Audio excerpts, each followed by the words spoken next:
Ram channel में आपका स्वागत है। आज हम आपको हरतालिका तीज पर एक छोटी सी कथा सुनाएंगे और जिसे सुनने मात्र से ही सुख सौभाग्य संतान की प्राप्ति होती है। कृपया आप हमारे चैनल को लाइक करें, सब्सक्राइब करें, बेल आइकॉन को प्रेस करना ना भूलें। तो आइए कथा प्रारंभ करते हैं। ओम नमः शिवाय। देवर्षि नारद के कहने पर पार्वती माता ने भगवान शिव को पति के रूप में पाने के लिए कठोर जप करने का निश्चय किया।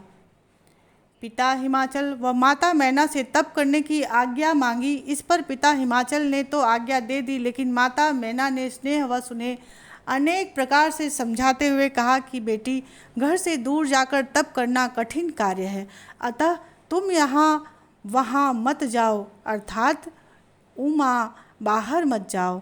तभी से माता पार्वती को एक नाम उमा पड़ गया। उनका नाम उमा इस प्रकार पड़ा था कि उनकी माता चिंता करते हुए उमा करके चीखने लगी थी। एक बार बहुत चिंतित होकर उन्होंने उमा का स्वर जो निकाला तो माता पार्वती का नाम उमा पड़ गया था।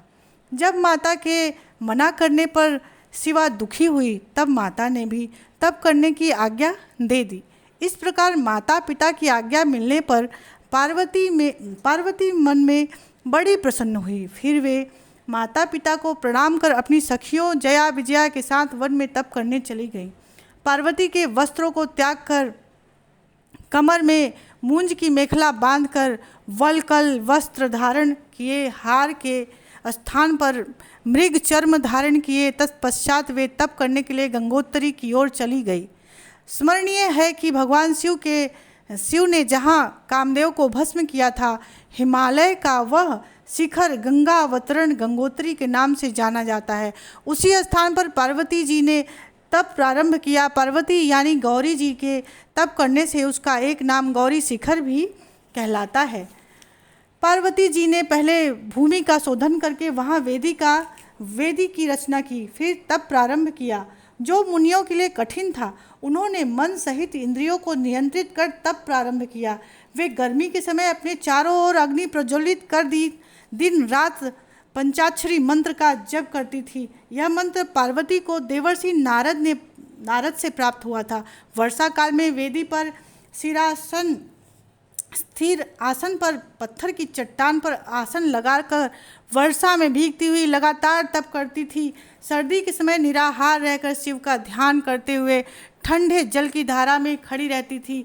रात भर बर्फ की चट्टानों पर बैठती थी। इस प्रकार शिवा भगवान शिव का ध्यान करते हुए निरंतर पंचाक्षर मंत्र का जाप करती रहती थी। जब समय मिलता तब सखियों के साथ जो वृक्षारोपण किया था उनमें जल सिंचन करती थी और साथ ही आतिथ्य सत्कार भी करती थी।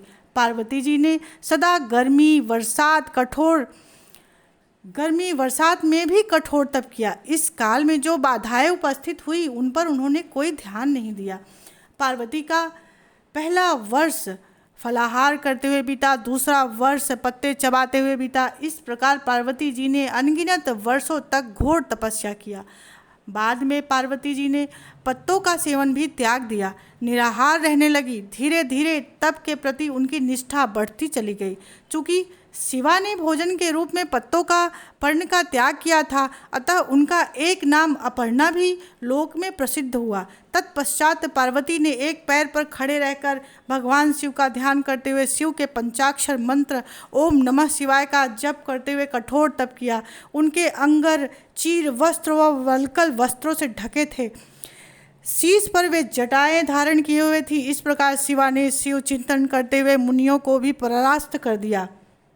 उस वन में पार्वती जी ने 3000 वर्ष तक घोर तपस्या किया। फिर जहाँ शिवा ने 60,000 वर्षों तक तप किया, उस स्थान पर जाकर पार्वती इस प्रकार चिंतन करने लगी, क्या महादेव यह नहीं जानते कि मैं उनके निमित्त कठोर नियमों का पालन कर रही हूँ? फिर क्या कारण है कि वे मेरे समक्ष उपस्थित नहीं हुए?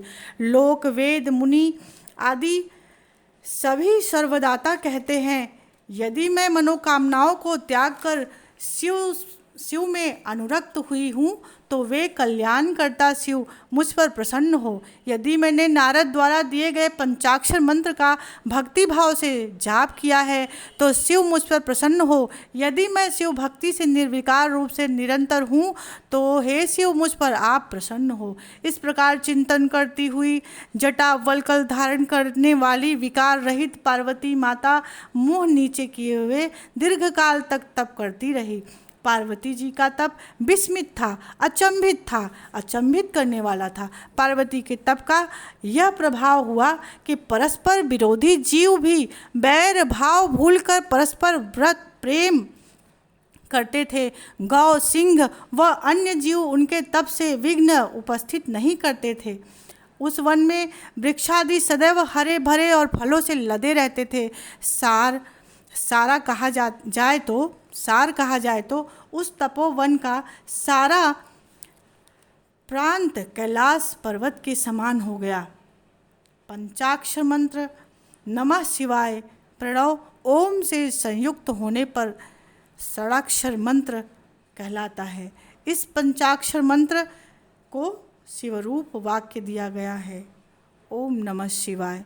जो भी इस कथा को सुनेगा और सुनाएगा उसे अनंत फल की प्राप्ति होगी। हरतालिका तीज का महत्व बहुत ही कई गुना अधिक है। इसे आप हरतालिका तीज पर अवश्य सुने। इसे सुनने से अत्यंत पुण्यों की वृद्धि होती है। इसके साथ ही हम आपसे विदा लेते हैं। आप सभी का हरतालिका तीज बहुत ही मंगलमय हो। धन्यवाद।